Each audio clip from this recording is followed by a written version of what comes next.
আসসালামু আলাইকুম viewers, welcome to my channel রিনার হাতের রান্না। হাজির হয়ে গেলাম নতুন একটি রেসিপি নিয়ে। বিয়ে বাড়ি কিংবা রেস্টুরেন্ট স্টাইলে শাহি মোরগ পোলাও রেসিপি নিয়ে। একটি বাটিতে নিয়ে নিচ্ছি 1 কাপ পরিমাণ টক দই। টক দইটাকে ভালোভাবে ফেটিয়ে নিব।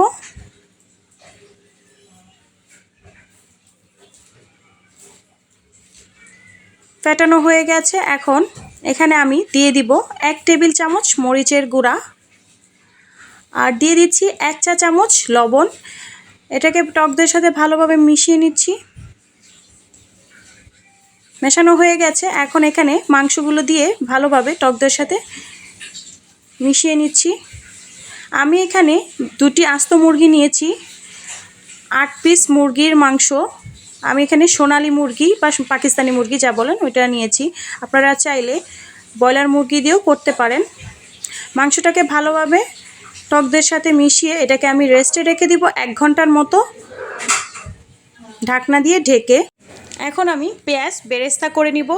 কড়াই বসিয়ে এখানে আমি দিয়ে দিচ্ছি 1 কাপ পরিমাণ সয়াবিন তেল। আর দিয়ে দিচ্ছি 1 কাপের মতো পেঁয়াজ। পেঁয়াজটাকে আমি আগে বেরেস্তা করে নিব।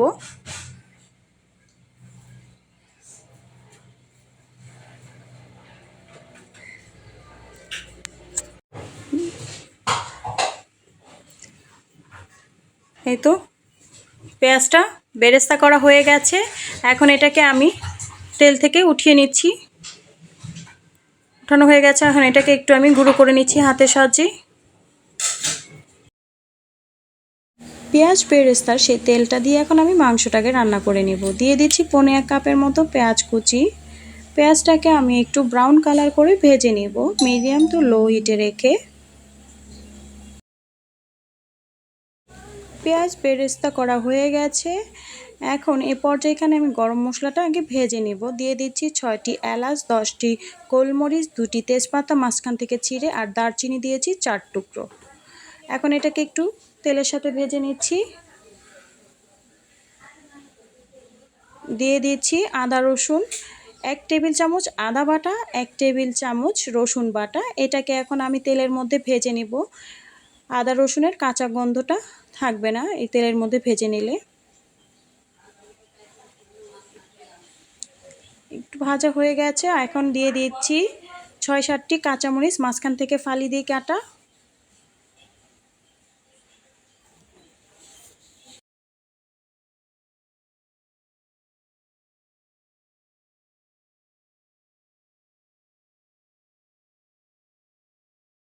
ভাজা হয়ে গেছে। এখন এখানে মেরিনেট করা 1 ঘন্টা আগে মেরিনেট করা সেই মাংসটাকে এখন আমি দিয়ে দিব।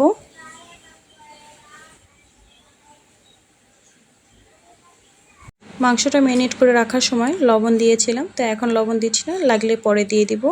সবগুলো মাংস দিয়ে দিচ্ছি আর বাকি টক দইটাও দিয়ে দিলাম। এখন এটাকে একটু তেলের মধ্যে আর একটু কিছু সময় একটু রান্না করে নিব।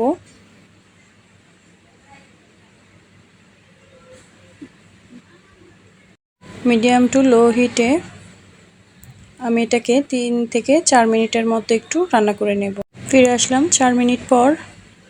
এখন এখানে দিয়ে দিব 2 টেবিল চামচ কাজু বাদাম বাটা আর 2 টেবিল চামচ চীনা বাদাম বাটা। আপনারা চাইলে পেস্তা বাদামটাও দিতে পারেন। এখন এটাকে ভালোভাবে নেড়েচেড়ে মিশিয়ে নিচ্ছি।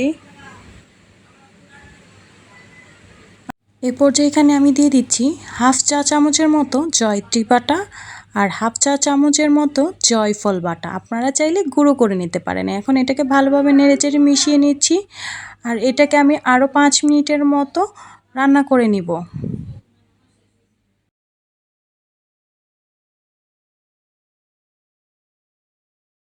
ফিরে আসলাম 5 মিনিট পর। আমি কিন্তু এই মাংসটাকে মিডিয়াম টু লো হিটে রান্না করে নিচ্ছি। এখন এই পর্যায়ে দিয়ে দিব 1 কাপ পরিমাণ দুধ। আপনারা চাইলে পানিও দিতে পারেন। এখন এই দুধটা দিয়ে ভালোভাবে নেড়েচেড়ে মিশিয়ে নিচ্ছি আর ঢাকনা দিয়ে ঢেকে মাংসটাকে আমি আরও কিছুক্ষণ রান্না করে নেব, মাংসটা সিদ্ধ হওয়া পর্যন্ত। বাকি কাজগুলো করে নিই। আমি এখানে চিনি গুঁড়া পোলাওর চাল নিয়েছি 4 কাপ। এটাকে এখন আমি ভালোভাবে ধুয়ে নেব, কচলিয়ে ধুবো। ময়লা পানিটা ফেলে দিয়ে চালটাকে আমি 10 মিনিটের মতো ভিজিয়ে রাখবো, তারপর পানি ঝরিয়ে নিব। ফিরে আসলাম 30 মিনিট পর। মাংসটা ভালোভাবে সিদ্ধ হয়ে গেছে। যখন দেখবেন রানের গায়ে থেকে মাংসটা ছুটে আসছে, তখনই বুঝতে পারবেন মাংসটা হয়ে গেছে। এ পর্যায়ে এখানে আমি দিয়ে দিচ্ছি আলু বখরা 4-5টি, দিয়ে দিচ্ছি কিশমিশ 10-12টি। এখন এটাকে ভালোভাবে নেড়েচেড়ে মিশিয়ে নিচ্ছি।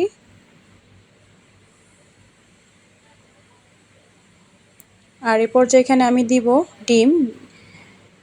6টি ডিম নিয়েছি। আপনারা চাইলে ডিম নাও দিতে পারেন, বাট বিয়ে বাড়ি কিংবা রেস্টুরেন্টে কিন্তু ডিমটা দিয়ে থাকে। কিন্তু ভালোভাবে নেড়েচেড়ে মিশিয়ে নিচ্ছি। আর এই পর্যায়ে এখানে আমি একটু লবণটা টেস্ট করে নিব। লবণ লাগবে, দিয়ে দিচ্ছি পরিমাণ মতো লবণ। দিয়ে এটাকে ভালোভাবে আবারও মিশিয়ে নিচ্ছি। মেশানো হয়ে গেলে এখন দিয়ে দেবো এখানে চিনি, 1 টেবিল চামচ চিনি। আর দিয়ে দেব 1 টেবিল চামচ ঘি। দিয়ে এটাকে ভালোভাবে নেড়েচেড়ে আরও কিছু সময় 3-4 মিনিটের মতো চুলায় রেখে এটাকে আমি নামিয়ে ফেলবো। এই যে মাংসটা দেখেন সিদ্ধ হয়ে গেছে। ফিরে আসলাম 4 মিনিট পর। এখন আমি সবগুলো মাংস তুলে নিব। মাংসগুলো তোলা হয়ে গেছে। এখন এখান থেকে কিছু মশলা আমি তুলে নিব। তুলে আমি কিছুটা পোলাওতে দিয়ে দিব। চুলায় একটি কড়াই বসিয়েছি, দিয়ে দিচ্ছি 1/2 কাপ পরিমাণ সয়াবিন তেল। তেলটা গরম হয়ে আসছে, এখন গরম মশলা দিব। একটি কালো এলাচ, সবুজ এলাচ দিয়েছি 5টি, 3 টুকরো দারচিনি, তেজপাতা দিয়েছি 2টি, আর লবঙ্গ দিয়েছি 4-5টি। এখন এটাকে একটু তেলে ভেজে নিচ্ছি। পেঁয়াজ কুচি দিব 1/2 কাপ। পেঁয়াজটাকে এখন একটু ভেজে নিব।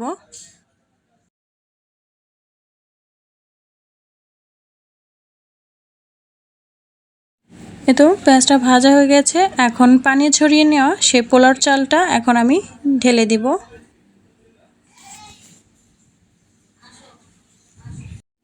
এরপর এখন আমি চালটাকে ভালোভাবে ভেজে নিব।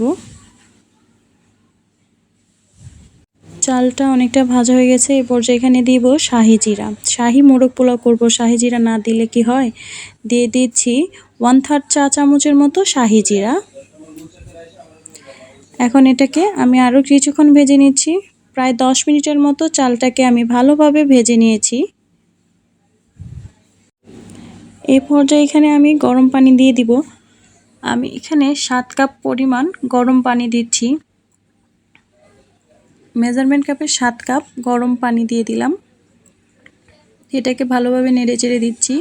এই পর্যায়ে এখানে আমি দিয়ে দিব 1 কাপ দুধ। 4 কাপ চালের জন্য এখানে আমার টোটাল 8 কাপ লেগেছে। 7 কাপ পানি, 1 কাপ দুধ। নতুন রাঁধুনিরা পানির পরিমাণটা একটু কমিয়ে দিবেন চাল পুরাতন নতুন হলে। আর দিয়ে দিচ্ছি যে মশলাটা উঠিয়ে রেখেছি, সেই মশলাটা এখানে দিয়ে দিচ্ছি। অর্ধেকটা দিয়ে দেব। এটাকে একটু ভালোভাবে নেড়েচেড়ে মিশিয়ে নিচ্ছি। আর এখন একটু লবণটা চেক করে নেব। তো সামান্য একটু লবণ লাগবে, আমি এখন লবণটা দিয়ে দিলাম। এখন মিডিয়াম আঁচে ঢাকনা দিয়ে ঢেকে এটাকে রান্না করে নেব। ফিরে আসলাম 7 মিনিট পর। এই তো চালটা অনেকটা সিদ্ধ হয়ে আসছে। এরপর যখন চুলার আঁচটাকে একদম লোতে রেখে আমি দমে বসিয়ে রাখবো আরও 10 মিনিট। ফিরে আসলাম 10 মিনিট পর। পোলাও রান্না হয়ে গেছে।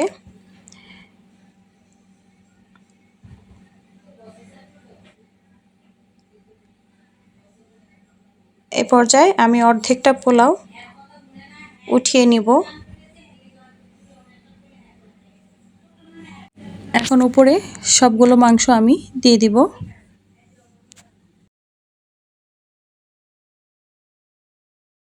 দেওয়া হয়ে গেছে। এখন এখানে আমি দিয়ে দিচ্ছি সেই রোস্টের মশলাটা, বাকি মশলাটাও দিয়ে দিচ্ছি। দিয়ে দিচ্ছি উপরে বেরেস্তা। বেরেস্তা দেওয়ার পর আবার সেই রাইসটা দিয়ে বাকি রাইসটা দিয়ে আমি ভালোভাবে ঢেকে দিব।